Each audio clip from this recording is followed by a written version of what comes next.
There There we we go. go. And we've been live for a minute 25. What's up, guys? How you doing?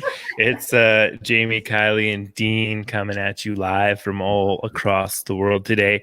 And I'm pretty stoked with what we're going to talk about today. It's positive and negative environments and how it affects us personally and in our business. I know this is a big one with me because I'm a big believer in like you're the sum of the five people that you hang out with the most. I say this all the time. I'm like a broken record about it. And this is why I choose to come here every Monday with you guys. It's not because you mentally abuse me and beat me up on air all the time. You do that backstage, but not on camera. So that's important.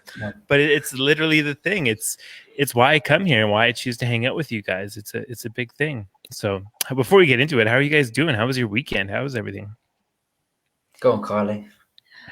I mean, I'm still in lockdown, so I can't say that I'm doing anything wild, but productive. I mean, I'm working on business stuff for me and just using the weekends to plow along. So I'll leave Dean in you to entertain the crowds with your fabulously wonderful lives. Mm-hmm. What have you been up to, Dean? What was the Sorry, what was the question? The weekend or the week? Yeah, Sorry. no, just weekend Everything. week. How's it been since we spoke last Monday? It's been good. Yeah, I've managed to get some beach days in because I was a bit overwhelmed last week. I don't know if you guys noticed. But yeah, so I had a couple of days off. I sat on the beach and that really chilled me out. Mm-hmm. And I actually got more stuff done, funnily enough. So that's taught me a good lesson that actually it's better to be productive than just busy. Busy can be doesn't necessarily mean you're getting things done. So that was a good lesson for me. And yeah, it was a good weekend, busy. So yeah, tip top, really good. Nice. Well, you guys called me out on this backstage about how tired I'm looking. I feel pretty tired. Like the weekend was a little tired. We're still getting up at 4 o'clock in the morning on Sundays, which is it is what it is. But yeah, some days you just get up and just feel tired. It's not like I wasn't up late last night or anything like that. So I'm glad Dean said something because when you think you're tired and then you're like, no, I'm not really, and then all of a sudden someone calls you out on it and goes like, man, you look tired. Now I'm like, great, I must be The tired. term I used was cream crackered. I didn't know if you knew what I meant, but Yeah. That's cogni, right? Cogni yeah, rhyming. yeah. Yeah, Cockney I rhyming got that slang for one. knackered. Cream crackered Mm-hmm. rhymes with knackered. Yeah. Yeah. Nice. So other than that though, it's Monday. It's wicked. Starting to downsize a little bit. I just started selling some stuff because I'm getting to be a little minimalized. I checked out my van on the weekend and I was so gutted because like I have this old camper van that I love and I want to like fix it up. I went inside there and there was like mold showing up in certain spots and I'm just like, no. So I got in there quickly and like cleaned it all up and made sure everything was good. And I just like, I really want to take care of it because I don't want it to turn into a rust heap that's sitting in the back of the back 40 somewhere. So I'm doing that. And then, yeah, my house is going up on the market right away April 1st. So I'm like starting to sell. I just sold a dirt bike this morning that went like that and, things like that. So a lot of life things going on, but it's so nice. I love moving and like cleaning and decluttering. I'm going to have like, just boxes of things to like give away and like a couple dump runs for sure, but so it's good. It's like spring cleaning, like spring's in the air, everyone's feeling like a little more happy with some like a little pep in their steps. So I'm feeling good, tired but good, cream crackered but tired. Nice. So I think in all of our past work environments, we've experienced like the negativity that can come. I know with Kylie, you've spoken very openly about it, and Dean, you used the phrase before that you were sold a postcard, which I mean, like that kind of resonates with me. And then for myself, for sure, it was like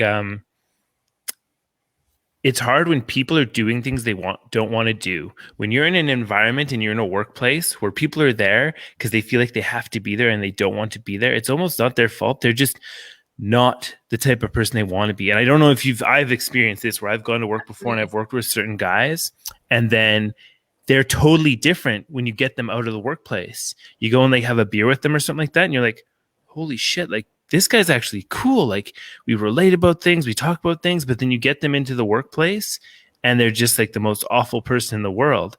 And like, it didn't really dawn on me, but it's like, oh, that person just doesn't want to be there that much. That affects their personality. And I know same with me too. I noticed that I changed when I was in the work environment and somewhere I didn't want to be and around the people I didn't want to be. I was that negative person, which I don't know if you guys know that, but I can be a negative person sometimes. So that's like a little bit of what I've noticed. And I know that it's like when I ended up being somewhere I didn't want to be, but I was with people that were like-minded and we kind of connected, it didn't matter where we were as long as we were having a good time because we really connected and we were together. So I think that's a big thing, is about the people that you surround yourself with. And that's kind of what I wanted to touch on with this. What do you guys have to say? Kylie, what do you have to say about your work environment, where you like kind of came from, and how the positivity or negativity affected you? I mean, you summed it up earlier. That negative environment, and I'm sad to say that probably most of the places that I've worked have been that, for numerous reasons, whether it's because people are overworked, because they're the company's understaffed, because of poor management, and obviously that has massive knock-on effects. And if you're going into a job where day in, day out, the environment, the morale is absolutely on the floor, like everyone's demotivated, no one really wants to be there, and you know that if people didn't have to pay their mortgage, they wouldn't be there, it has a knock-on effect. You're miserable. You're sitting there for 8 hours a day. That's the best part of your day. And then you go home and you take that with you. It's very hard to leave that at the door. You have to have a bit of a certain personality and a certain mindset to say, right, I've worked in this miserable place for 8 hours, and then that doesn't come home with me. We're all human. Chances are that does come home. That is your conversation at home. X and X happened.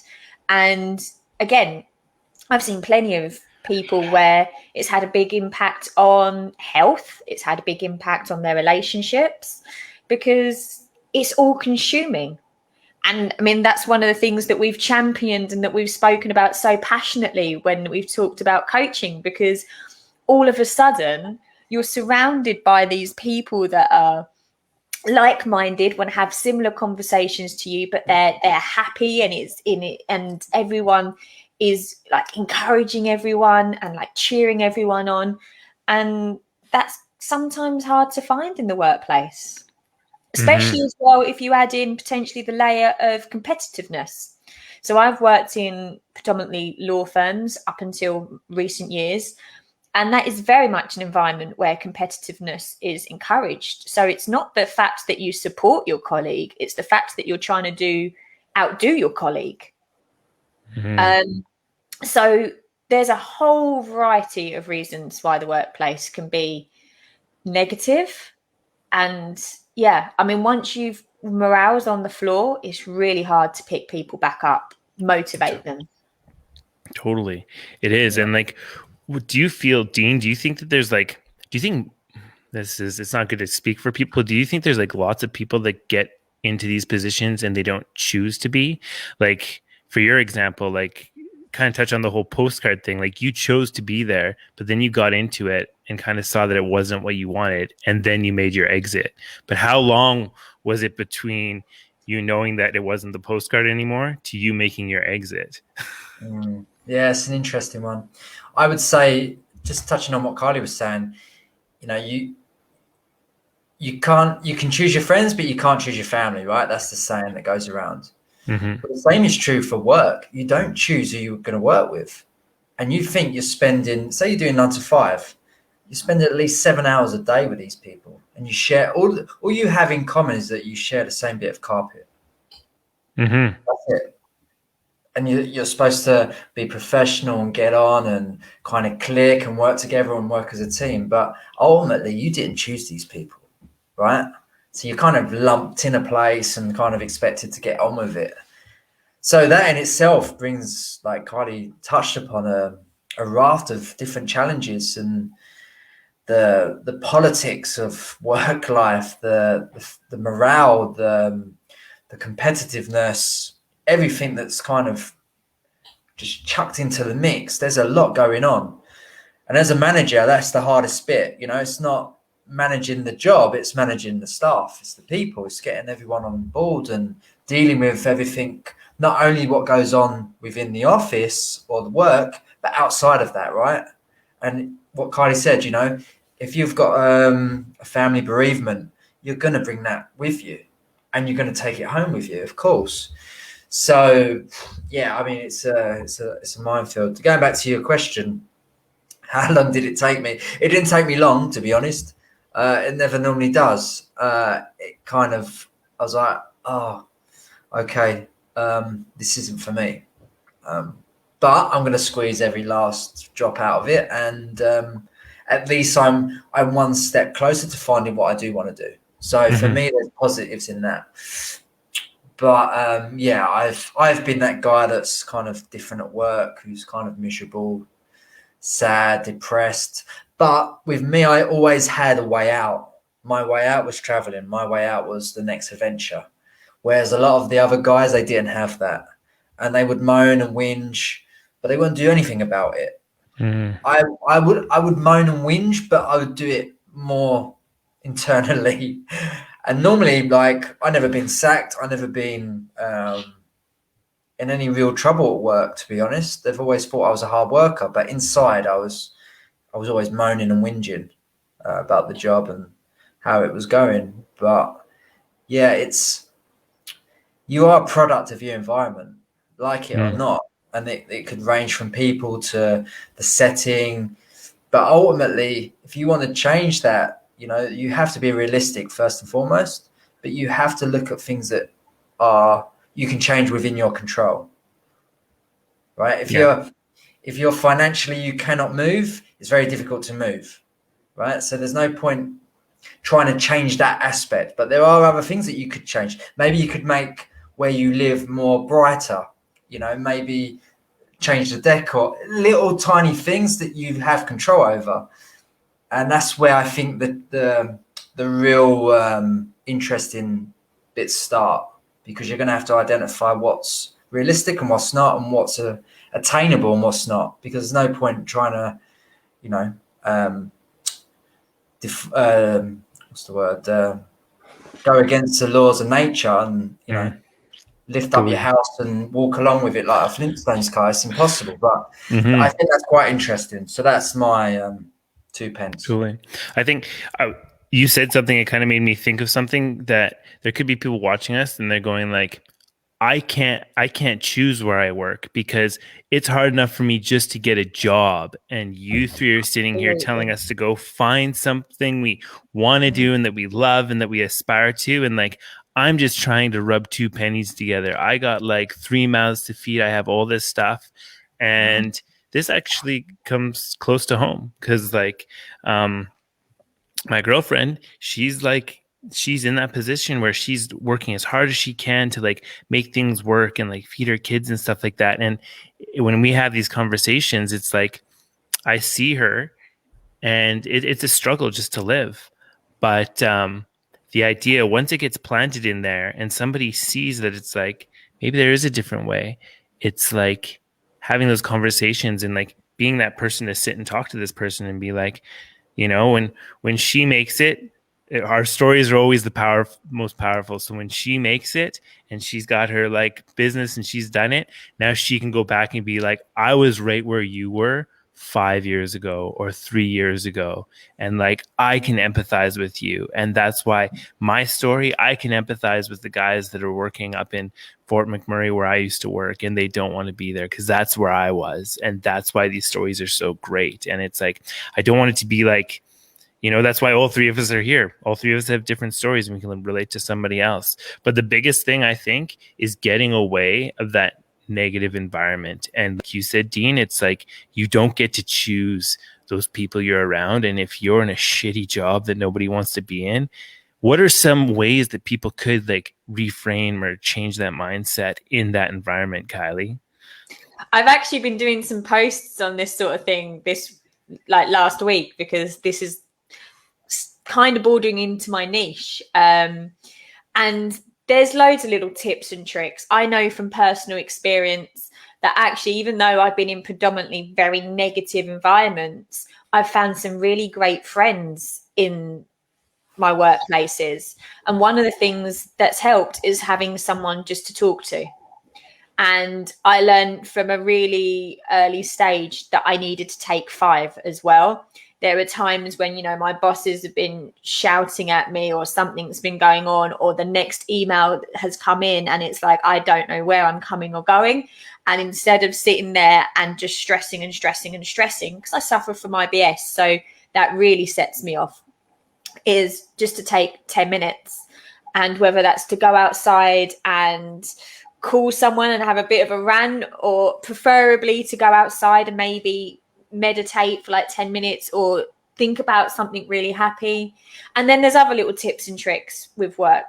Try and find a challenge, try and find a goal at work, something that's for you and where you've got a little something you can work towards and focus on, and maybe try and block out some of the background noise.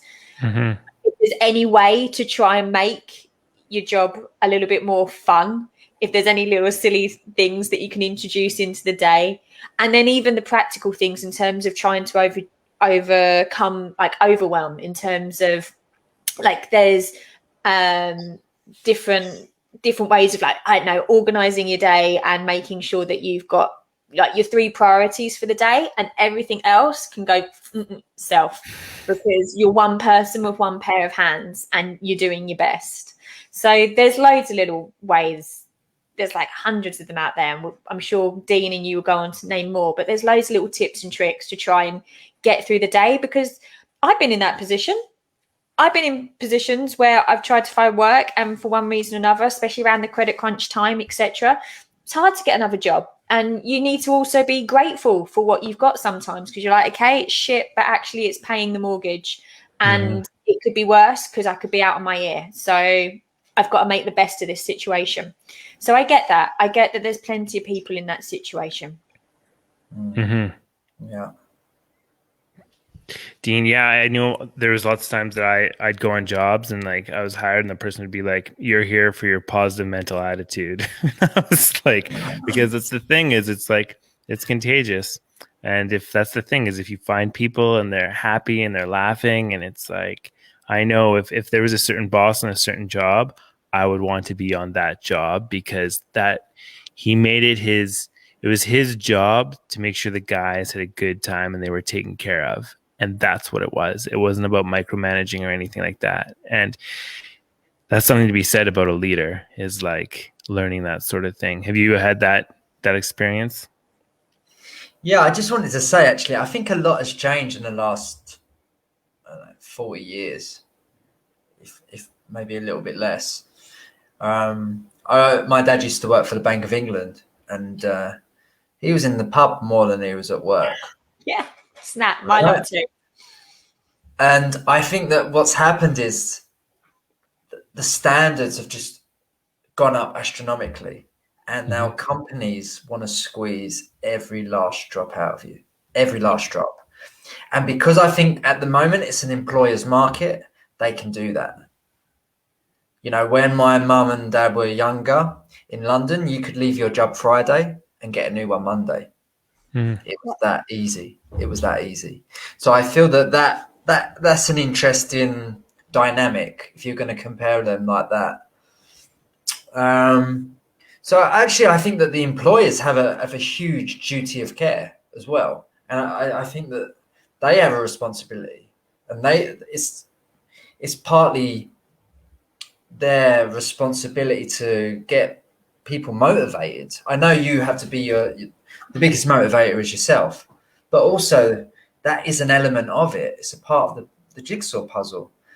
But I get the impression that the idea of, the golden handshake, working all your years, being looked after, being like getting all that, days in lieu for extra work, you get an extra day's holiday for every year you work. That kind of thing has just gone out the window. They don't care. They honestly do not care. And the companies that really do are the ones that get the best results, because people want to be there. If you make an environment and a culture where you want to go to work and you want to do your best, even if it's not quite, your thing, you want to go to work and you want to actually be there because you actually enjoy it and you get something out of it. I don't think companies have that emphasis anymore. Companies want to make money, bottom line, that's it. They don't care how they get there. I can't say for all, of course. I know there's a lot of great companies out there, especially the startups. I think they've got a different way of approaching it. But I think well-being is just completely been replaced with just output. Like, you're here to do a job. We don't care if you're happy or not. You're fortunate to even have a job, That's that kind of mentality. And I think it's completely ruined the working life. And I think you're going to see a huge exodus of people leaving their 9-to-5 jobs soon. I can see it. I can see it. I hope so. I had that exact phrase said to me, Dean, that you're lucky to even have a job. That phrase was exactly sent to me. And it blew my mind, because I was hired onto a job and lied to about the wage. And so I was going to talk about the wage that I was promised. And that's what was said to me. You're lucky to even have a job. And I was just like, got to get out of here. But it's just how it is. And it sucks. But like you said, with the new things like startups and like working on the online world, and like the thing that I just thought of there is, it's so much more important for me now. If I was looking for a job in this day and age, anywhere, say it was like at a grocery store and I had 3 grocery stores in my town, I'd go to each one and I'd pick the one that had the greatest people rather than the highest pay. 1000%. I'm like, the couple bucks different isn't going to make a difference. But if you're working with awesome people, then every single day you go to work is going to be a good day. And that, like, money can't buy that. You know what I mean? So, and you want to find a place with good looking people as well. I think that really helps. That helps with morale. Does it now, huh? Yeah, definitely. I'm going to find another podcast after this one, I think. Those golden locks have gone to his head. But definitely, I think they're curled too tight and they're cutting off the circulation to his brain right now. But Jamie, I think we've all had that sentence. I mean, I've definitely been told, you're replaceable. I can get another you tomorrow. So if you don't like it, there's the door. Yeah. And I think you've both touched on it. Like, the difference between good management and bad management is phenomenal. Like, if you've got good management, your employees are happy. They know that they've got support. They know they've got someone to turn to. They know they can talk to you. And that encourages motivation. It encourages productivity, because they want to put their all in. They know that they're going to be recognized for it. It's not going to be a thankless task. And I've never, ever understood why companies treat you just as a number and have this kind of attitude of, you can be replaced tomorrow, so it doesn't matter how we treat you, what's going on, what we pay you, how overworked you are, what crazy deadlines we've put on your desk. And it's just like, do you realize if your staff were motivated, how much more they would show up and how much more you'd get out of them? Yeah. And it's a joke as well, because the amount of time they take to train you, the amount of time it takes for you to be incorporated into the business side or the whatever job it is, the time they pay for agency fees to put your job back on the market, to actually get someone in, it doesn't make any, it's not viable to just get rid of people. It doesn't make any sense. I mean, I can understand for like big companies like Amazon, that's like a turnstile. I understand that. It's the nature. But if you got someone that works hard and they've got a proven track record. Why would you want to make their life as hard as possible so they're looking to leave? I mean, it's like that ultimatum. It doesn't make sense to me. And you should be dangling the carrot for your staff, because if you show that you're willing to go and beyond for them, they'll do the same for you. It's a two-way street. It doesn't work without one or the other. It just doesn't work. Totally. I've heard of some pretty amazing things that companies do. I don't know if maybe you guys could share some things you've heard too, where like, for example, if you on your lunch break go to the gym for half an hour or 45 minutes, and then you come back and like show them that you went to the gym, then they'll pay for that half hour or 45 minutes that you took off work. And that right there, if every single company did that, and every single company was like going to the gym on work time and like being healthy, like a happy, healthy workplace, you're going to get the most productivity out of it. And like, you know, all the studies done on like exercise and how it influences everything in your life. I mean, when I heard that, I'm like, that is brilliant. That would be amazing. Have you guys heard any other things that companies are doing to try and like do that to inspire their workplace? What would you do if you were a boss? What about that? Oh, well, that would definitely be on the table, as would in terms of mental health. I'd want regular days where we had like wellness days. I don't know, whether that's talks, meditation, like nutrition.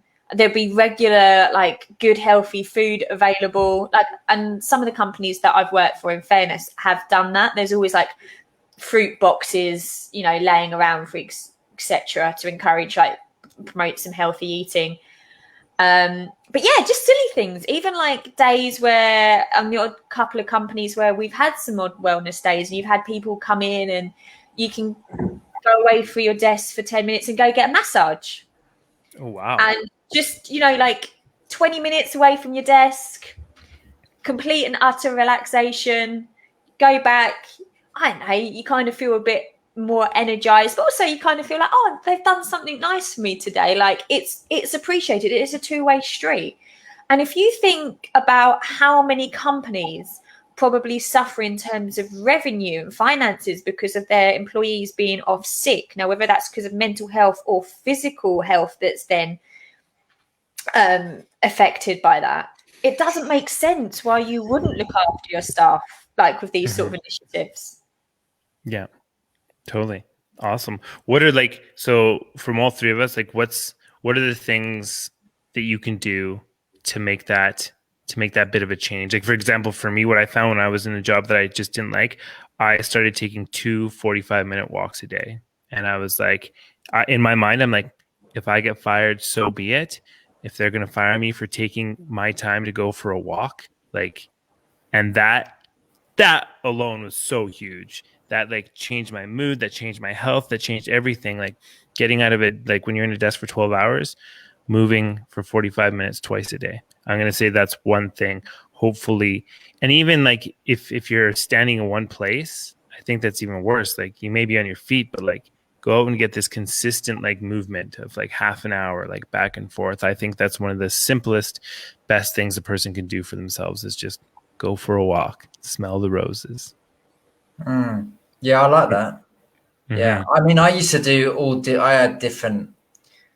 I had these different plans. So yeah, if it was going to the water machine, if it was signing up to the health and safety role, so I got out of work. I had all these different schemes, and that's not the way to really go about it, because all I was doing was just dodging it. So yeah, I like the idea of walking. I like the idea of being able to almost like disassociate yourself and disconnect. So like I would just end up in like a daydream for 10, 20 minutes and just get out. I don't know. It depends what job you're doing. I guess if you're driving a vehicle or something, that's probably not the best idea. But like in the office, I don't know. I think maybe because you're going to have team meetings, and try to get people on side to say, look, maybe like on a Friday, we finish early, we all go and do something social. And I think team bonding, I think that's the way forward for me. And just maybe even try to change the dynamics of it and just say, like, why are we working 5 days a week? Like, why can't we work 4 days a week, or why can't we do less hours and still get things done? You know, maybe there's a way. And I think the workplace is going to change after COVID, and a lot of people are going to be working from home. So I think there's going to be a big shift. Yeah. But yeah, I think the idea of just getting people on side. If you can get people on side, and you can influence things, definitely. I think that's a good way. Nice. And Kylie, what do you think? Yeah, my thought kind of follows up from Dean's, actually, because one of the biggest things that I've found in the environments that I've been in is people don't feel like they've got an outlet, that you can't speak to management, that management aren't going to hear you, that all the things that you can see that are wrong, you've got no way of vocalizing them. So I actually think team meetings, and I don't mean outside of work, I mean, I know Dean was, and I think that's brilliant, but I think there's a space for, like, if you knew that every 2 weeks you were going to have a team meeting, and that it was a really cool environment, there was bickies on the table, everyone was going to have a cuppa, it was pretty chilled, and it was a safe space where management were going to hear all levels of employees out, so that all the kinks could get ironed out and there were solutions, and that you knew that you had that forum and you knew it was safe. I think that would solve so many people's worries, because most people don't feel like they can air the things that are getting to them, and that even if they do, they're probably not going to be listened to or told to shut up or told, like we said, there's the door, and they think, well, I'm not going to cause myself even more grief, and there's no solutions to the problems here. So I think that communication between management and all levels of employees is key to a productive, happy place. Nice. Awesome. Beautiful. So I think there we have it. It's like, if you can't choose where you're working right now, well, number one, try and find a positive place to be in. Well, number one is try and find where you want to be and do it. Try and find, that's the ultimate goal. Find your passion, find your purpose, become fulfilled. That's the best way to, like, happiness, I think. If that can't happen, then these ideas from Kylie and Dean is, like, start creating a community inside of that workplace that's positive and nurturing, because it's just going to make the day so much better. And there's power in numbers. If a crew that you're working with starts thinking the same way, it's like, you know, it's bound to just be adopted by management and stuff like that. So just work together and try and spread positive energy all over the place. But any last thoughts, guys? I mean, the last thought is reach out to any of us. Like, if any of this has hit a nerve and you're in a place where you genuinely don't know where to turn to, reach out, whether it's to all of us or one of us. We've got time. We've got ears. We want to hear from you. Yeah. Dean? Yeah, I can't say it better myself. Perfect. Absolutely. That's so true about this, is like, if you've resonated with any of this, just have a chat. Maybe where you are, there's literally nobody to talk to, or nobody understands you. Talk to somebody else, find somebody else to talk to, and that's it. That's the path. Cool. Okay, guys. Well, until next week, enjoy your week. Have a good weekend, and we will see you guys next Monday. See ya. See you later.